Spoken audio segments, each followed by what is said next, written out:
This Shabbat we'll talk about the rebellion of Korach. Korach seems to be a social reformer, a human being who has the interests of community at heart.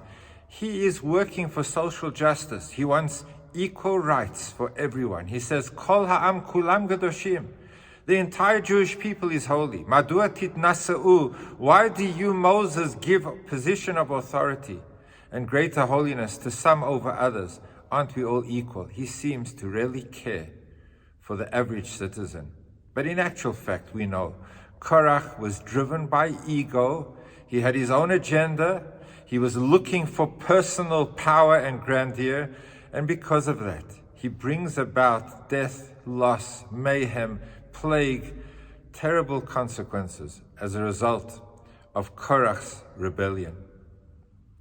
How do we know when we are motivated by the real cause or when we have personal interest at heart? We all are, in moments of life, caught between supposedly pursuing the real important interest and self-evaluation as to whether we're really motivated by the right reasons. Perhaps there's something else that is driving us. How do we know? So the commentaries tell us that Korach arrived with a question that seemed to be so profound. Does a house that is filled with books, holy books, require a mezuzah on its doorway? It seems absurd. If the whole house is filled with holy books, why do you need just one paragraph or two paragraphs from the Holy Scriptures on the doorpost? The whole house is filled with books. And the answer, of course, is we do need a mezuzah.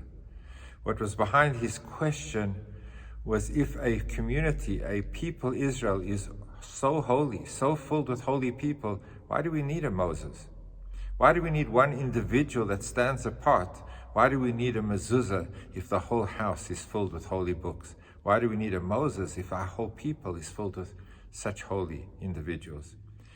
And the answer, of course, is that the mezuzah is the compass. It reminds us as we enter our home and as we leave our home that this is a home that is marked with the presence of Shema Yisrael. There is a God in the world. And a people, as holy as they are, and as many as there are individuals who are filled with holiness, needs a Moshe Rabbeinu, a conscience, a compass, a leader that is giving direction to Am Yisrael to ensure that we have our motive, our objective so clearly on course and that we're not caught up with side issues and personal agendas.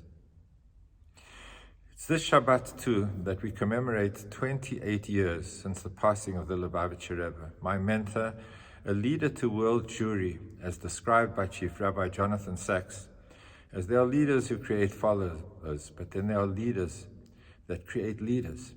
The Rebbe wanted to make sure that every community all over the world would address Jewishness, identity, bring Torah and mitzvot to every community. His world was the entire world. Every part of it was necessary for the success of Am Yisrael. Not a community, not an individual place, but every single part of our people. We need leadership that identifies with the greatness and the potential of each individual in our community. And the Rebbe inspired millions of people in the Jewish community and beyond to think about their identity, to think about purpose, to think about what they want to achieve in life. Yes, a house that is so filled with Sforim, with holy books, needs a mezuzah.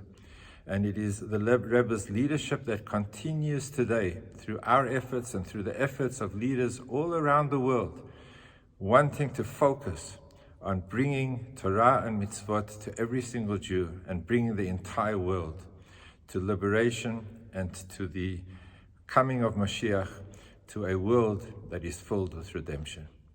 May we all stay on course in wanting to bring Mashiach. Have a beautiful Shabbos.